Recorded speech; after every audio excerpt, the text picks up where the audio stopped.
Estamos de volta com o Adnet ao vivo, aqui na MTV, também pela Twitchcam do Marcelo Adnezero. E hoje nós recebemos ela aqui, ela que é acreana, ela que é Maria Osmarina Marina Silva Vaz Lima. De Lima. Só pelo D eu errei. Seja muito bem-vinda, Marina. Obrigada, prazer, Marcelo. é uma honra pra gente, acima de tudo, ter você aqui no nosso programa. Muito legal, a gente fica até um pouco emocionado, assim. Obrigada. Não é? E hoje, Marina se desligou do PV e propôs uma nova forma de fazer política. Que forma é essa, Marina? Olha, Marcelo, sempre que as pessoas me perguntam sobre isso, eu digo que a política está passando por um forte questionamento no Brasil e no mundo. Acho que as velhas fórmulas estão sendo questionadas. E talvez a nova forma ainda não se saiba exatamente como é. Mas uma coisa é certa, acho que ela não tem fórmula. A política deve ser entendida como um processo vivo, fruto da interação entre o agente político, que pode ser alguém que tem mandato, que tem um papel de representação, ou o cidadão, que se coloca nesse papel de agente. Uma coisa sem fórmula. Sim, mas você faz política mesmo sem fórmula. O que é mais importante para você fazer política? O amor, assim, vamos dizer, uma coisa que te move, assim, puramente um sentimento político, ou alguma técnica, algum critério mais exato? É emoção ou é exatidão? O que pesa mais para você? Eu acho que a política é o espaço onde todas essas coisas podem acontecer. Né? Mas é claro que quando você encara a política como ideal, essa coisa da emoção sempre está presente, né? Hoje eu dizia que tem um psicanalista que eu pelejei para lembrar o nome dele agora. Ele disse que o ideal deve estar na popa do barco e não na proa. A política, quando ela tem o ideal na Vou achar o nome dele. O ideal deve estar na popa e não na proa. Popa e não na proa. Eu não sei se é o Fábio Herman, se foi o Ricardo Goldenberg. Alguém falou isso e é muito interessante. Então, eu acho que o ideal tem que estar dentro da gente. E quando ele está dentro da gente, de fato, ele nos move. E isso acontece na política como arte, né? E não na política como arte no sentido da traquinagem, sabe? Da malandragem. A política como arte, ela evoca essa coisa do serviço, do amor e, ao mesmo tempo, também da razão, né? Porque, afinal de contas, você tem que dar resposta para situações concretas, específicas da vida, enfim, do país, das pessoas. Eu vou mudar completamente de assunto, vou perguntar o seguinte pra você. Acreana em São Paulo sente frio? Muito, muito, muito, muito. Eu tô aqui, ó, fazendo um esforço danado pra parecer que não tô com frio. Mas aqui tá quentinho aqui dentro, né? Aqui tá quentinho, tá numa boa. né? Mas lá no Acre, no inverno, não faz frio, obviamente. Olha, tem um período em junho, que mais ou menos 3 dias. Você tem esse sotaque bonitinho. Fala junho de novo. Em junho. É uma coisa meio passarinho, junho, que é uma coisa meio de Belém, que Manaus tem também. Mas os paraenses, eles são mais fortes. Falam farinha, galinha. Violãozinho? Tocar um violãozinho? Isso, um vinhozinho. Mas tem uma época do ano que fica um pouco mais frio. Então. Tem uma época do ano em junho tem a friagem e no Acre não queira passar um frio no Acre. Uma vez uma pessoa foi daqui de São Paulo, todo de camiseta, chegou lá uma friagem, ficou 11 graus. A umidade é muito baixa. 11 graus? Como é que o mosquito acreano fica numa situação dessa com 11 graus? Né? Olha, o mosquito geralmente ele fica encolhidinho, porém com o ferrão muito atento. Muito bem. E agora nós vamos conhecer um pouco mais de Marina Silva no nosso quadro que é o Biômetro, que é o seguinte, a gente vai mostrar aqui um vídeo que são imagens suas marcantes da sua vida e você comenta pra gente, beleza? Tá bom. Vou até virar aqui pra ver junto com você aqui. Manda ver. Graças a Deus. Biômetro, vai aparecer um tempo aqui. Essa foto.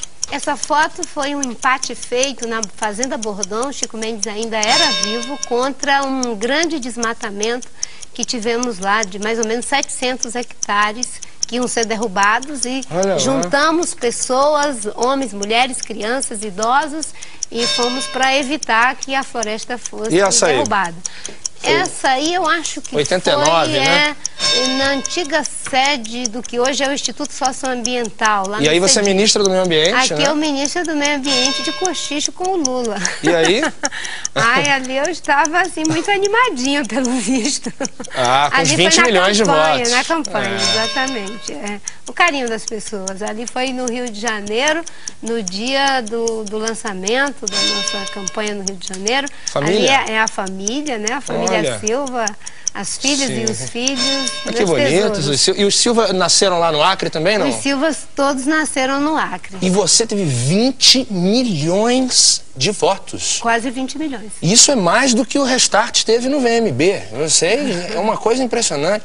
E isso devido à família Silva, talvez? Imagina a imensa família Silva em todo o Brasil. É uma família bem grande, a família Silva. Uma família enorme. Mas para evitar essa ideia do nepotismo, teve uma parte que não votou em mim, votou no Serra, votou no Plínio e na Dilma. Sim. Então eu fiquei só com 20 milhões. Só. Mas isso ajudou que tivéssemos o segundo turno e foi muito bom para a democracia. Foi determinante, realmente, foi um fenômeno, foi uma revelação. Se pensarmos nas circunstâncias, pouco tempo de televisão, pouca estrutura, sem aliança, e fazendo uma discussão que não era, digamos assim, aquilo que a política tradicional faz, né? Que era falar de desenvolvimento e sustentabilidade, colocar os temas que precisavam ser debatidos, e não aquilo que as pessoas acham que o eleitor queria ouvir apenas. Eu tenho uma curiosidade muito grande que eu queria te perguntar. Eu sempre adorei política, sempre vi horário eleitoral, sempre me envolvi muito com política, assim. Enquanto todo mundo troca de canal, eu ficava atento para ver o horário eleitoral. Que bom.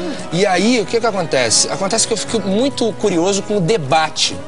Quando rola um debate, falei, será que os candidatos eles decoram uma resposta ou um discurso para cada área, saúde, transporte e educação? Será que é no freestyle, que é na hora, improvisado? Será que tem um assessor que fala? Como é que é esse bastidor do debate? Como é que é pelo menos a sua técnica para um debate? Assim? Bem, é impossível decorar uma resposta para cada pergunta, né? Ali ser. tem, só se combinasse com o russo, né? Aí você diz, olha, você me pergunta sobre isso porque... Aí não rola isso. Não rola, né? Aliás, ele pergunta exatamente aquilo que ele acha que você vai ter dificuldade de responder. Você, enfim, vai ter que se debruçar sobre todos os temas e, obviamente, que tem um preparo, né? O preparo enfim, com os assessores, com os colaboradores. E tem uma coisa que eu falo, que as pessoas não olham muito, mas tem a pasta do candidato. Todo candidato tem uma pasta que, se você quiser estragar o debate, desapareça com a pasta do candidato. Ah, uma pasta com documentos e dados? Com as informações, com dados. Ah, então no camarim, antes da... Não é bom ir ao banheiro, porque alguém vai pegar a tua pasta?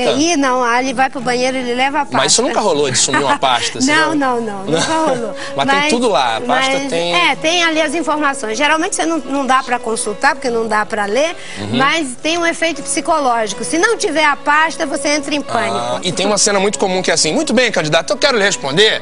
Eu gostaria de lhe dizer que eu tenho aqui em minhas mãos dados que comprovam e fica procurando a informação loucamente. Como você avalia o governo da Dilma Rousseff até aqui? Olha, eu acho que tem algumas coisas que ela, enfim, posicionou adequadamente, reposicionou o Brasil nessa questão da defesa dos direitos humanos no plano internacional, aquela aproximação no mínimo inaceitável com Ahmadinejad. Eu acho que ela colocou as coisas num outro rumo.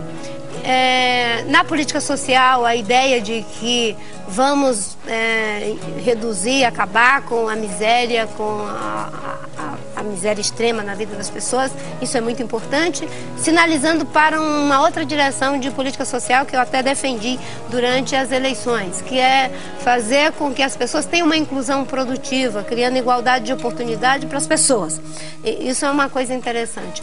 Por outro lado, acho que enfrenta dificuldades muito grandes. Na área ambiental, nem falar. O Código Florestal que foi aprovado na Câmara dos Deputados, com a base do governo completamente desassociada do compromisso que a presidente tinha assumido no segundo turno, de que não iria aprovar uma lei que promovesse desmatamento e anistia para desmatadores.